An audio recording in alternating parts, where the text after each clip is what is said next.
afternoon and good evening to you, wherever in the world you are. Today is Thursday, the 7th of May, 2020, and you're watching TFH, the Full 100, on this Thursday afternoon. Our show today, guys, is a bit of a different one.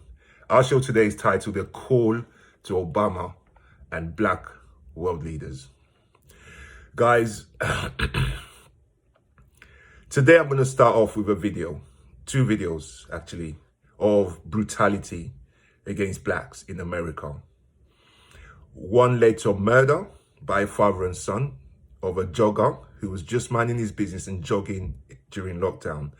His only fault was jogging through a neighborhood of whites who believe they're entitled to kill a black person and they will get away with it. And true to form, the video that I'm going to show you shows you that this person was not charged. This happened in February, and it's only now in April, early May, that end of April, early May, that a grand jury has decided to hear the case. Basically, the police who investigated it thought, nothing to be seen there, let's move on.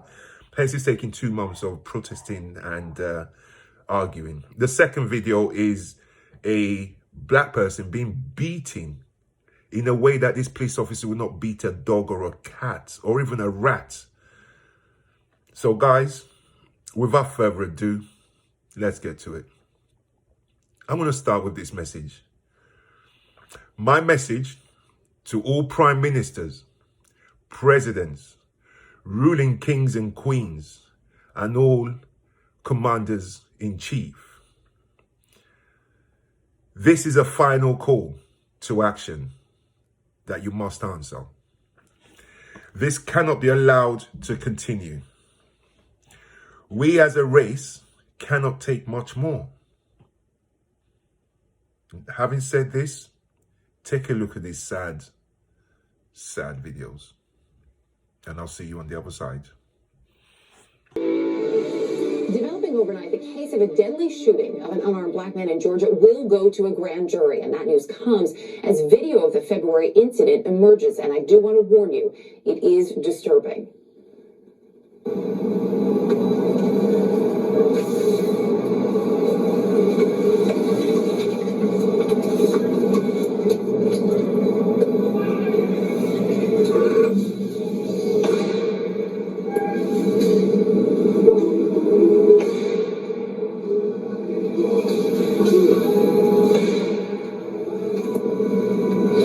25-year-old Ahmaud Arbery seen jogging and is then, as you saw in that video, confronted by a former police officer and his son after an apparent struggle. Arbery was shot and killed. CNN has not independently verified who filmed the video, but it is consistent with the Glynn County Police report. The video was obtained after a local radio host uploaded it on the station's website. The video has since been deleted. CNN's Martin Savage joins us now from Glynn County, Georgia. So, Martin, what is the latest in this case? That video is awful, to put it mildly.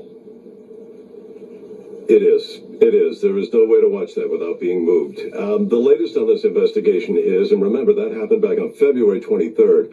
It's just been announced now by the third DA who is overseeing this case that he does intend to take it to a grand jury, which is, of course, a relief and at least the first indication to many of the wheels of justice are starting to move here.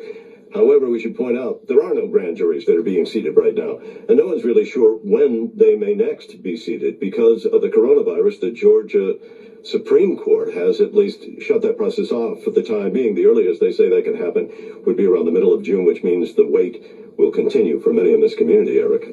And in terms of the community, how is the community responding to all of this? I think you look at that video and everyone has almost the same reaction. It's shock, it's horror, it's outrage, and above all in this community, it is frustration because it has been over 2 months since the horrific event, and many people here believe that an arrest was warranted on the very first day. That has not happened.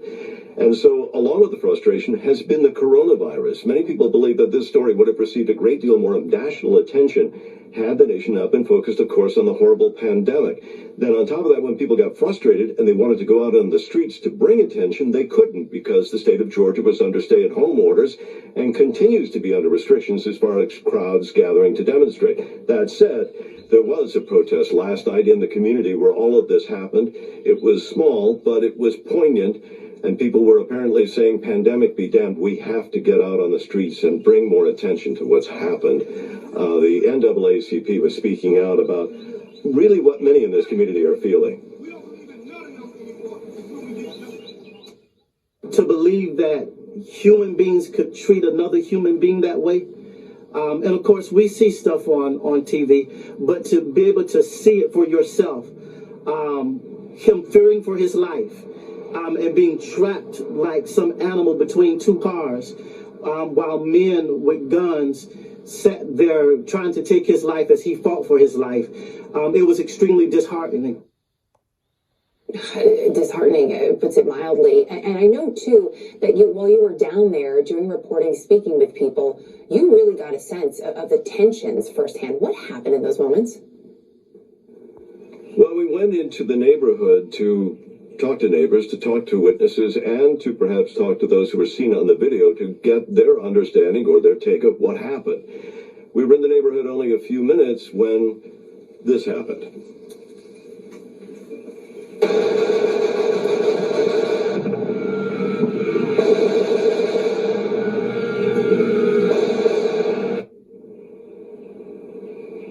That is semi-automatic gunfire, and nobody was hit, nobody was hurt, but there was a lot of it. And quite frankly, I can't tell you if that was somebody firing blanks or whether it was just somebody had a very good sound system, but clearly that was a message directed directly at us, telling us that we weren't wanted in that community. And remember, we're walking down that same street that the young victim here had been running down, and we're going in the same direction. And it was gunfire once again. Well, John? Tough stuff. Right, thank you. I'll take it. That's deeply troubling, but thank you, Martin, for that report.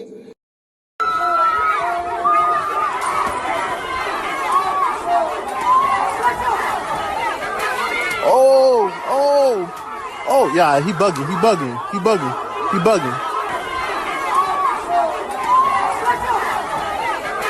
Oh.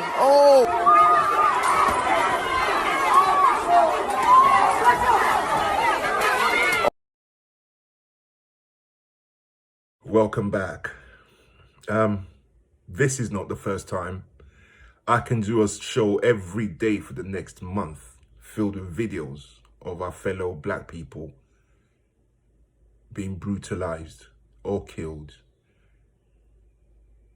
I can do a video every single day for a whole year to bring you that sort of information. I'm not going to do that. I'm going to take it from these two being the last straw.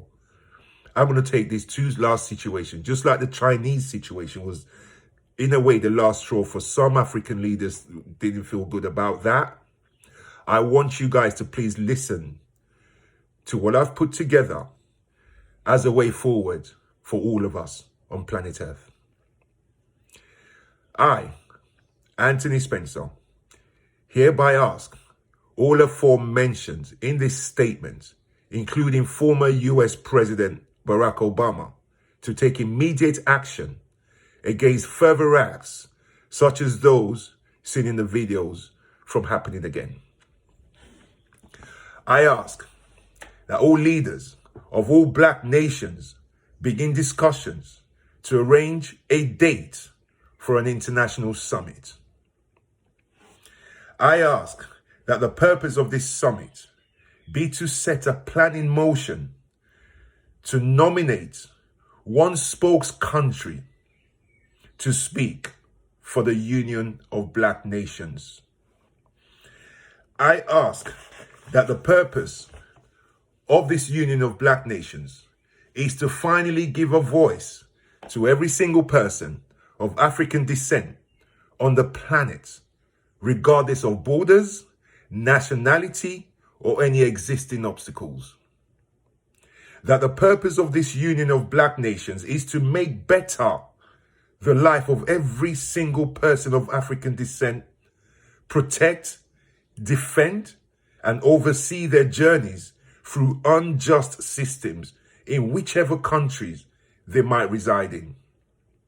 That the purpose of this union of black nations will be to end the division across oceans, seas, mountains, and border controls, and aim to bring all black peoples of African descent across the globe under one embrace for the purpose of ensuring their well-being. That we embrace and include all those of mixed parentage, of any other race or color, as long as an individual's African or black heritage can be traced back 2 generations. That this process begins the journey for all black nations to finally reunite in pursuing mutual economic, social, military, and geopolitical goals beneficial to all members and as defense against all other nations outside of its membership. That the discussions begin into creating one army, one diplomatic voice, and our very own Security Council, as no other Security Council in existence at the moment or before time represents those of African descent. That the Union of Black Nations takes up the role of representing every person of African descent in any case of injustice, brutality, unfair treatment, economically or socially, or even legally, in legal matters, regardless of the presiding authority's jurisdiction. Just as the US or UK have always been able to challenge your legal matters in your own jurisdictions. That a military force made up of troops, manpower, and equipment from nations from Jamaica to Haiti to Black Islands from Suriname, the Dutch colonized island, to Belize, the British colonized island. All countries in Africa in its totality, excluding those Arab nations of Africa, they have never identified as black, but more Middle Eastern. I would also include our brothers and sisters in the Pacific Ocean, Papua New Guinea, the Aboriginal tribes of Australia, Fijians, New Caledonians, Marshall Islanders, Tonga, French Polynesia, and the rest. In the Indian Ocean, Maldives, Seychelles, Mauritius, and other smaller islands, that each nation look to contribute to a military force able to be deployed to save, protect, and defend any country or persons under its protection. We insist that this Union Army be built up quickly. It needs to be built up quickly to the degree it is able to be respected as an equal on the world stage. That this Union Army works towards building an arms, weapons, and military hardware industry throughout member countries, with the aim to one day have its own defense industry and cease relying on any nation outside of its membership for military hardware. That this union of black nations begins moving towards space exploration, satellite launching, and intelligence and spying capacity to further break free from the reliance on established nations. That this union of black countries, union of black nations, starts to work towards building its own form of nuclear weapons. Only when we have one voice, one army, one goal, jointly, we will be able to change not just the lives of all black people, but also the narrative that has kept other races viewing the black race as the world's servants and scapegoats. I hereby suggest and call on President Obama to get in touch with President Cyril Ramaphosa of South Africa to begin talks immediately with a view to a first meeting once travel restrictions are lifted. Thank you for listening. This is about survival, mutual economic growth, social uplifting, and many more. Let's jointly establish a viable social security system right across the Union of Black Nations. Let's allow skills to flow between us, money and investments to flow between us. If we do this with every seriousness, success is guaranteed. It might take 5, 10, or even 20 years, but success will be guaranteed. We, the black citizens of the Western world, would love nothing more than to have a viable African country or zone we could return to build up and feel at home.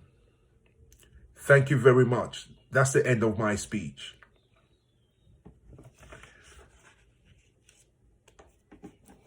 I just would like to say that it is my opinion that just like China was never respected till it became a military power, just like the United States made sure that Israel was a military power once it broke away and became a country, just like no nation is respected unless it's backed with force and respect. And until we have a force that's respected by the Chinese, respected by the United States Army, respected by the British Army, respected by NATO, respected by the Canadians, by the Australians, until we have that and we speak with one voice, we have no chance. No chance. I am calling on President Barack Obama as the most prominent black person on this planet at the moment, as a person with the clout to call these nations together. I am calling on you, my President Obama, even though I'm not American, to please put your weight behind this. I believe this is something you should have fought towards. However, you wasn't president of a black country. This is to do with all presidents, rulers, kings and queens of every black nation on earth. Let's begin working towards the union of black nations.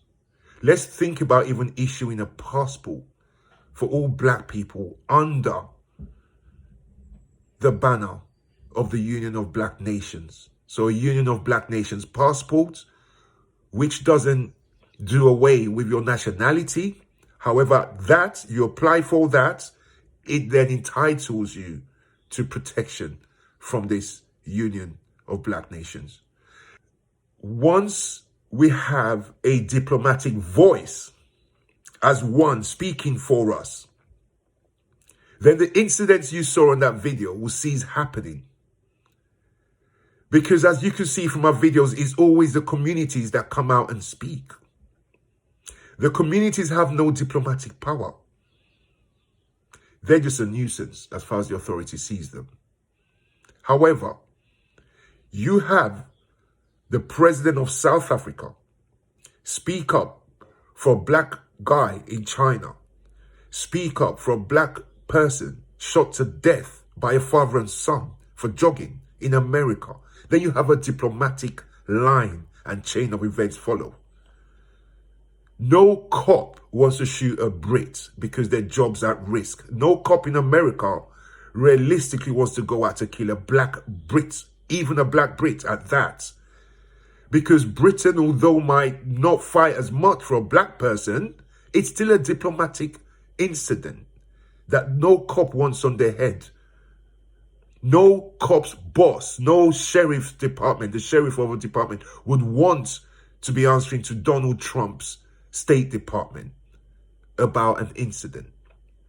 At the moment, they do it, and the only justice you can get is dependent on how the sheriff in that neighborhood thinks. If he's racist, you get no justice. It's time to rethink what we're doing. I am urging you, world leaders, to put everything down, and you need to start communicating about getting a nation, a union of black nations project off the ground. Thank you very much. See you soon. Bye-bye.